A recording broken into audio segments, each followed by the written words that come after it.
দরজায় কড়া নাড়ছে ঈদুল আজহা। এই ঈদের প্রধান অনুষঙ্গ গরু, মহিষ ও ছাগলের মতো কোরবানির পশুগুলো। তাই হাটগুলোতে এখন শেষ মুহূর্তের ব্যস্ততা।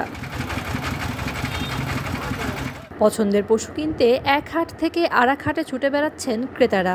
সময় ফুরিয়ে আসলেও বাড়তি খরচের অজুহাতে দাম ছাড়ছেন না ব্যাপারীরা। অন্যদিকে কোরবানির চাহিদাকে কেন্দ্র করে বাড়তি দাম নিচ্ছেন বলে অভিযোগ ক্রেতা সাধারণের।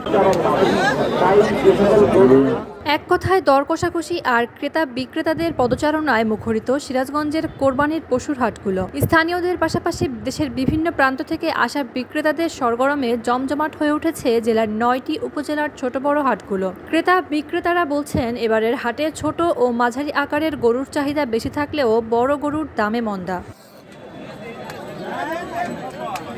হাটে পশু দেখতে ভিড় করছেন সাধারণ লোকজন। বাড়তি উন্মাদনা দেখা গেছে শিশু কিশোরদের মাঝে। দল বেঁধে হাটে ঘুরে ঘুরে গরু ছাগল দেখছেন অনেকে। বড় আকারের গরুর সামনে অতিরিক্ত জটলা তো আছেই। আইন শৃঙ্খলা ও ক্রেতা বিক্রেতাদের নিরাপত্তার জন্য পুলিশ প্রশাসনের পক্ষ থেকে বাড়তি নিরাপত্তা রাখা হয়েছে। হাটে আসা মানুষের সার্বিক নিরাপত্তায় সার্বক্ষণিক কাজ করে যাচ্ছে আইন শৃঙ্খলা বাহিনী। আগত ক্রেতা বিক্রেতাদের জন্য পর্যাপ্ত সুযোগ সুবিধা প্রতিটি হাটেই। নিরাপদ ব্যবসায়িক পরিবেশের কারণে স্বাচ্ছন্দ্যে পশু কেনাবেচা করতে পারছেন ক্রেতা বিক্রেতারা।